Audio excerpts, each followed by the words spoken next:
जय हिंद दोस्तों, ज्ञान जंक्शन में आपका स्वागत है। आज पढ़ेंगे हम लोग प्रकाश का परावर्तन में। हम लोग पिछले टॉपिक में पढ़ चुके थे प्रकाश के परावर्तन में प्रकीर्णन। अब पढ़ेंगे प्रकीर्णन से आगे कि प्रकीर्णन के बाद क्या होता है।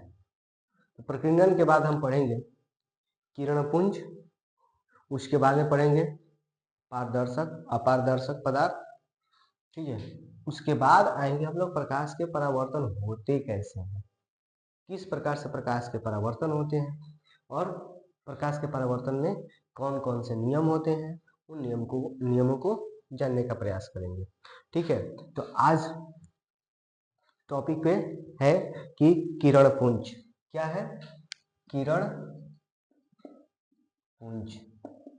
किरणपुंज किसे कहते हैं? तो देखो, किरणपुंज का मतलब, पुंज का मतलब समूह होता है। पुंज का मतलब समूह। किरणों के समूह को किरणपुंज कहते हैं। किरणों के समूह मतलब कि बहुत सारे किरण एक साथ अगर निकलती है, ठीक है, और एक साथ गमन करती है, उसी को क्या कहते हैं? किरण पुंज कहते हैं। मतलब एक साथ चलना, गमन करना, ठीक है, निकलना, ठीक है, वही क्या कहलाएगा?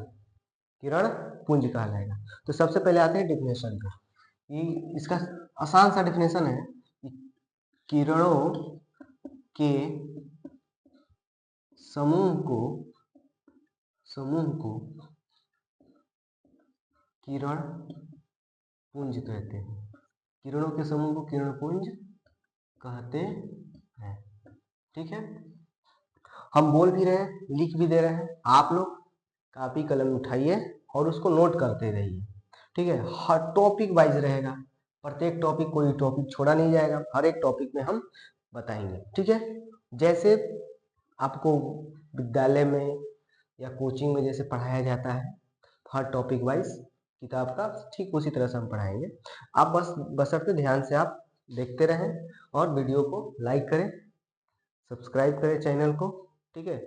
और जहां नहीं बुझा या जहां कुछ डाउट लगे, ठीक है, वहां पे कमेंट भी करें, जिससे ये लगेगा, या वीडियो अच्छा लगे तो पर भी कमेंट करें कि जैसे क्या है वीडियो, तब हमें और हम आप वीडियो बनाने में आप लोगों को क्या मतलब हमको और थोड़ा मोटिवेट मिलेगा, और अभी और अब बेहतर से बेहतर करेंगे और बेहतर से बेहतर कंटेंट देने का प्रयास करेंगे। तो देखते हैं क्या है इसमें कि किरणों के समूह को किरणपुंज कहते हैं। अब किरणों के समूह को किरणपुंज कहेंगे तो जैसे इसका मतलब हुआ कि किरण के कितने किरण के, ये किरणपुंज कितने प्रकार के होते हैं? तो ये 3 प्रकार के होते हैं, ठीक है। किरणपुंज किरणपुंज 3 प्रकार के होते हैं। ये 3 प्रकार के कौन कौन है, ठीक है। तो देखते हैं।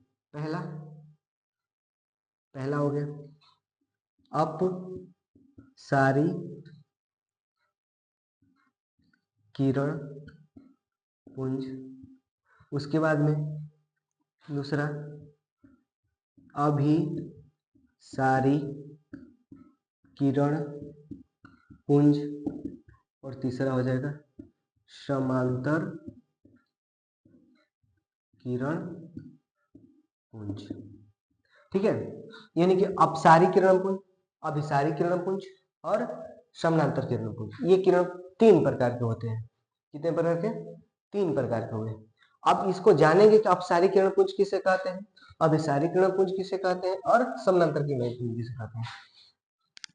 तो अपसारी अपसारी करने का मतलब होता है कि कोई प्रकाश एक बिंदु से निकलकर, ध्यान से समझेंगे कि कोई प्रकाश एक बिंदु से निकलकर सभी दिशाओं में फैलती चली जाए। क्या हो जाए? फैलती चली जाए। जिस प्रकार से ये फैल रहा है, यानी कि ये सभी दिशाओं में क्या हो जाए? फैलती चली जाए, वो कहलाता है अपसारी किरणपुंज। क्या कहलाएगा? कि वैसी किरणपुंज जो एक बिंदु से निकलकर सभी दिशाओं में वो फैलती चली जाए, आगे की ओर बढ़ती चली जाए। ये आगे की ओर क्या हो रही है? बढ़ती चली जाए। ये क्या हो गया? ये हो गया अपसारी किरणपुंज।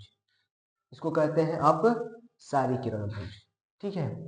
अगर इसका एग्जाम्पल की बात करते हैं तो ये एग्जाम्पल के तौर पर अगर हम बात करते हैं, जैसे कि सूर्य का प्रकाश, अगर सूर्य से प्रकाश निकल रहा है तो क्या हुआ है, एक जगह से वो निकल रहा है ऐसे, ठीक है, ये फैलती चली जा रही है, आगे की ओर बढ़ती चली जा रही है, तो सूर्य का प्रकाश ले सकते हैं हम लोग। या टॉर्च, टॉर्च, टॉर्च में क्या है, जैसे हम बल्ब बारेंगे मतलब इसको जलाएंगे, टॉर्च में एक स्विच ऑन किए तो वो प्रकाश क्या होगा, आगे की ओर बढ़ता चला जाएगा। यानी कि ये स्विच मतलब ये जो प्रकाश क्या है आगे की ओर बढ़ रहा है, यही इसका उदाहरण हम कह सकते हैं। जैसे इसका उदाहरण में हम ले सकते हैं क्या, कि इसका टॉर्च हो जाएगा, सूर्य का प्रकाश हो जाएगा, ठीक है। या हम कह सकते हैं जैसे बल्ब हो गया या लैंप हो गया, लैंप का भी तो प्रकाश मतलब फैलता है ना चारों तरफ, तो चारों तरफ फैलता चला जाएगा। इसके उदाहरण के लिए हम ये ले सकते हैं। उसके बाद में अभिसारी किरण पुंज आते हैं। अभिसारी किरण पुंज किसे कहते हैं, कि जो इसका है कि जैसे एक बिंदु से निकल सभी दिशाओं में फैलती है, यानी कि सभी इसमें उल्टा होता है। क्या होता है, उल्टा होता है। उल्टा कहने का मतलब होता है कि सभी दिशाओं से प्रकाश, सभी दिशाओं से प्रकाश एक ही बिंदु पर केंद्रित हो जाए। जैसे कहने का मतलब है कि देखिए इधर से प्रकाश आया, इधर से प्रकाश आया, इधर से प्रकाश आया, ये प्रकाश मतलब इस तरह से प्रकाश सभी दिशाओं से जब आ रहा है, ठीक है, तो एक ही बिंदु पर ये केंद्रित हो रहा है। क्या हो रहा है, एक ही बिंदु पर केंद्रित हो रहा है। तो जब प्रकाश एक ही बिंदु पर केंद्रित होता है वो अभिसारी है, अभिसारी है, यानी एक ही बिंदु पर क्या हो रहा है, वो केंद्रित हो रहा है।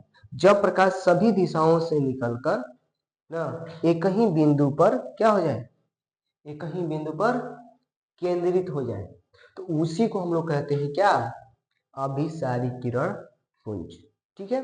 इसका उदाहरण अगर बात करते हैं, सपोज समझने के लिए अगर बात कर रहे हैं, तो उदाहरण के लिए टॉर्च हम जलाए हुए हैं, जिन्हें टॉर्च को ऑन किए हुए हैं और उसको ऑफ करेंगे तो क्या होगा, सब प्रकाश अंदर की ओर आ जाएगा। ये सपोज एक एग्जांपल समझा रहे हैं, जैसे अभी लाइट चल रहा है, ठीक है, अभी हम लाइट को काट देंगे मतलब इसका ऑफ कर देंगे, ये ऑन है लाइट, इसको ऑफ करेंगे तो सब प्रकाश देखिए इस तरह से मतलब अभी ऐसे प्रकाश आ रहा है, ठीक है, जब ही हम लाइट को काटे मतलब काटेंगे ये प्रकाश किधर चला जाएगा, ऐसे चला जाएगा, मतलब प्रकाश एक ही बिंदु पर केंद्रित होगा, एक ही बिंदु पर केंद्रित हो गया, ये प्रकाश एक ही बिंदु पर, अब ये बढ़ गया, यानी कि जब प्रकाश देखिए ये प्रकाश ऐसे आया, आज जब ही हम लाइट को ऐसे ऑफ किए ये प्रकाश कहाँ चला गया, अंदर चला गया। कैसे चला गया, अंदर चला गया। यानी कहने का मेरा मतलब ये है कि जब प्रकाश एक ही बिंदु पर केंद्रित हो जाए, जब प्रकाश एक ही बिंदु पर केंद्रित हो जाए तो कहलाएगा अभिसारी किरण पुंज, ठीक। अब समानांतर किरण पुंज की बात करते हैं।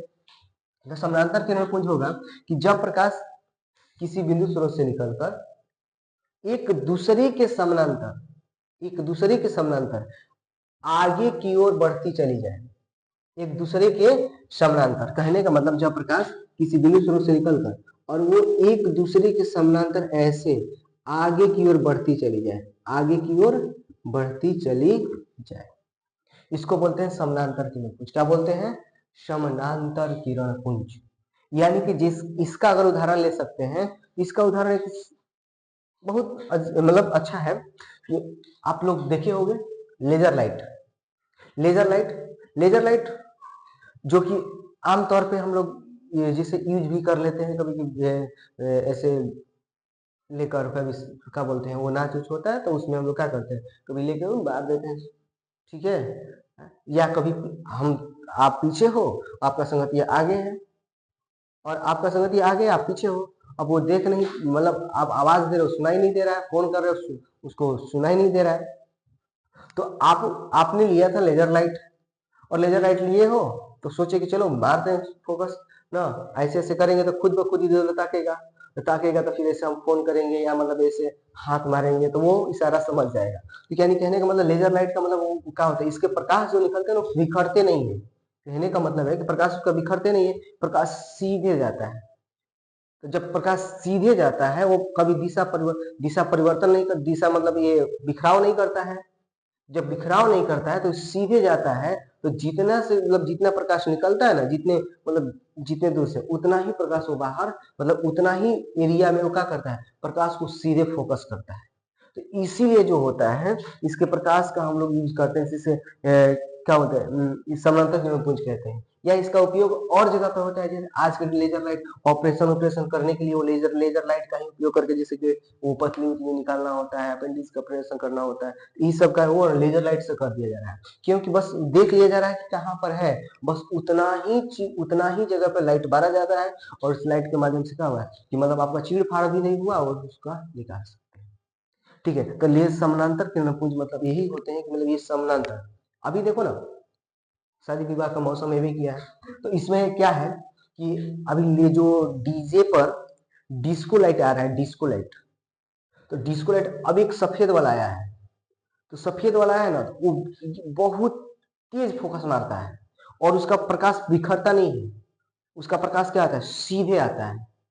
तो प्रकाश सीधे आता है, यानी बिखराव नहीं होता है। बिखराव कब होगा, ये अपसारी में होगा, अपसारी किरणपुंज में बिखराव होगा, लेकिन समानांतर किरण में बिखराव नहीं होता, तो प्रकाश को सीधे देता है। जितना मतलब प्रकाश का वो लेंस में क्षमता रहती है, उतना वो क्या करता है, उतना प्रकाश को सीधे देगा वो, इसीलिए क्या होता है, वो समानांतर किरणपुंज का उदाहरण हो सकता है। ठीक है, इसका उदाहरण हो गया। अब हम बात करते हैं इसका डिफिनेशन, अगर हम लिखना चाहें तो लिख सकते हैं, आप बोल दे रहे हैं लिख सकते हैं कि ध्यान से डिफिनेशन इसमें लिखने की जरूरत ही, मतलब इस फिगर से ही आप डिफिनेशन को डिफाइन कर सकते हो।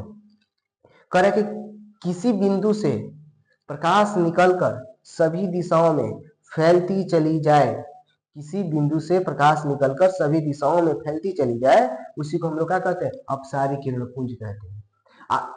सभी दिशाओं से प्रकाश एक ही बिंदु पर केंद्रित हो जाए, उसी को हम लोग क्या कहते हैं, अभिसारी किरणपुंज कहते हैं। और तीसरा हो गया समानांतर किरणपुंज, जो तीनों बिंदु मतलब एक ही किसी बिंदु स्रोत से प्रकाश निकलकर और एक दूसरे के समानांतर आगे की ओर बढ़ती चली जाए, उसी को हम लोग क्या बोलते हैं, समानांतर किरणपुंज कहते हैं। ठीक है, अब आते हैं हम लोग, ये तो किरणपुंज हो गया। अब लाते हैं नेक्स्ट इस पे कि किरणपुंज के बाद हम पढ़ते हैं क्या, कि कुछ पदार्थ होते हैं, कुछ ऐसे पदार्थ जिनसे मतलब किसको पारदर्शक पदार्थ कहेंगे, अपारदर्शक पदार्थ कहेंगे, या पारभासी पदार्थ कहेंगे। ठीक है, तो पारदर्शक पदार्थ और अपारदर्शक पदार्थ, तो पदार्थ के प्रकार। ठीक है, तो पदार्थ के प्रकार की बात करते हैं। पदार्थ के प्रकार, प्रकाश के आधार पर। ठीक है, पदार्थ के प्रकार प्रकाश के आधार पर, यानी कि किन पदार्थ से प्रकाश कैसा निकलेगा, मतलब कितना निकलेगा, ये पदार्थ के प्रकार है प्रकाश के आधार पर।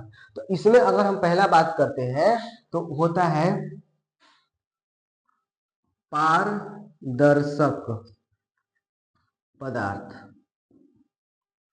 पारदर्शक पदार्थ, अगर इसका हम बात करते हैं पारदर्शक पदार्थ का, तो यानी कि वैसा पदार्थ जिनसे प्रकाश बिल्कुल पार कर जाए, वैसा पदार्थ जिनसे प्रकाश बिल्कुल पार कर जाए, वो पारदर्शक पदार्थ कहलाता है।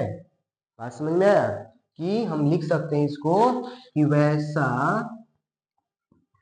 पदार्थ जिससे जिससे प्रकाश बिल्कुल बिल्कुल पार कर जाता है। बात समझ में आ गया, वैसा पदार्थ जिनसे प्रकाश बिल्कुल पार कर जाता है, यानी कह सकते हैं कि 100%, क्या 100%, यानी कि 100% प्रकाश जो होता है वो क्या कर जाता है, पार कर जाता है। तो 100% प्रकाश पार कर जाना मतलब कि वो पदार्थ जो होगा वो पारदर्शक होगा। क्या होगा, पारदर्शक होगा। जैसे एग्जाम्पल के तौर पे अगर हम बात करते हैं तो जैसे कांच, ठीक है, प्लास्टिक, कौन प्लास्टिक, जो एकदम सफेद हो, साफ हो, ठीक है, प्लास्टिक, पानी, ठीक है, ये सब क्या है, ऐसे पदार्थ हैं जिनसे प्रकाश बिल्कुल पार कर जाता है, इसमें प्रकाश रुकता उगता नहीं है। ठीक है, ये हो गया तुम्हारा क्या, पारदर्शक पदार्थ। दूसरी बात करते हैं पारदर्शक पदार्थ के बाद, तो आते हैं पारदर्शक कह सकते हैं या पारदर्शी भी कह सकते हैं इसको। ठीक है, और उसके बाद में पारभासी, क्या बोलेंगे, इसको हटा देते हैं, पारभासी पदार्थ हो जाएंगे, पारदर्शक, अपारदर्शक, ठीक है, और पारभासी। ठीक है,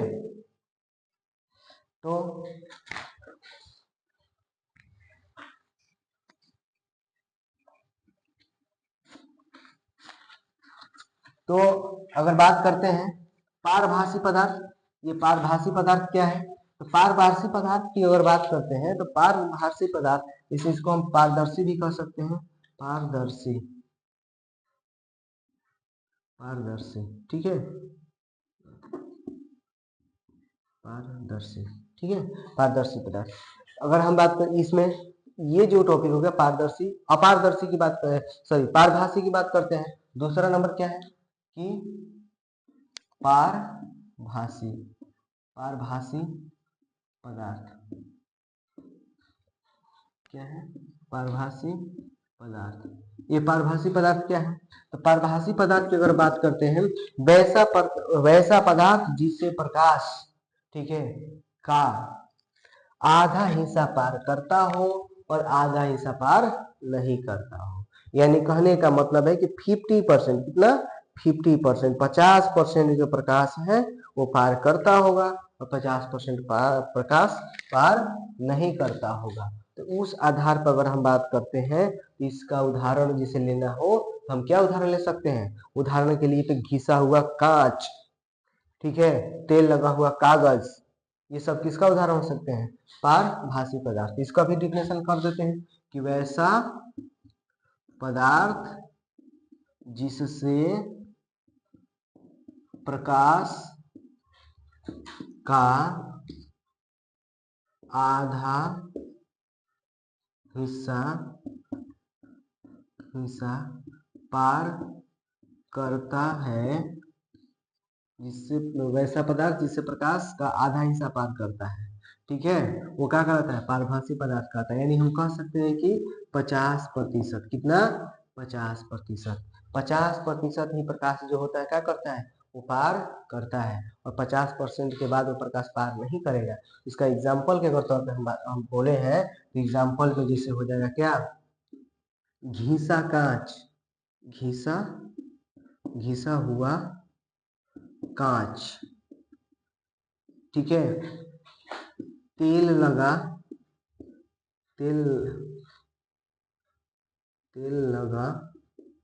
हुआ कागज, ये सब किसका उदाहरण है, ये पारभासी पदार्थ का उदाहरण है। ठीक, अगर हम बात करते हैं, जैसे अगर ये हमारा हथेली है ना, अगर आप कभी हथेली पर लाइट मार के देखना तो ये लाल दिखाई देगा, ये भी क्या है, पारभासी है। क्या है, पारभासी है। क्यों कि इस पे लाइट जब मारेंगे ना तो इधर लाल दिखाएगा, इसका मतलब कि इसका कुछ ना कुछ प्रकाश का अंश जो है वो क्या कर रहा है, इसको पार कर जा रहा है। इसका मतलब ये भी, हाँ मतलब क्या हो जाएगा, जिसे शरीर का जो हथेली को ही ले लो ना, हथेली पर अगर लाइट मारते हैं तो ये हथेली क्या हो जाता है, वो प्रकाश को पार कर देता है। ठीक है, ये भी एक क्या है, पारभासी पदार्थ का ही एक क्या है, एक हिस्सा माना जाएगा। ठीक है, अगर आते हैं उसके बाद में 3 नंबर पे अपारदर्शी, क्या है, अपारदर्शी पदार्थ। अपारदर्शी पदार्थ की बात करते हैं तो ये अपारदर्शी पदार्थ में अगर एग्जाम्पल डिफिनेशन हो जाए कि वैसा पदार्थ जिससे प्रकाश बिल्कुल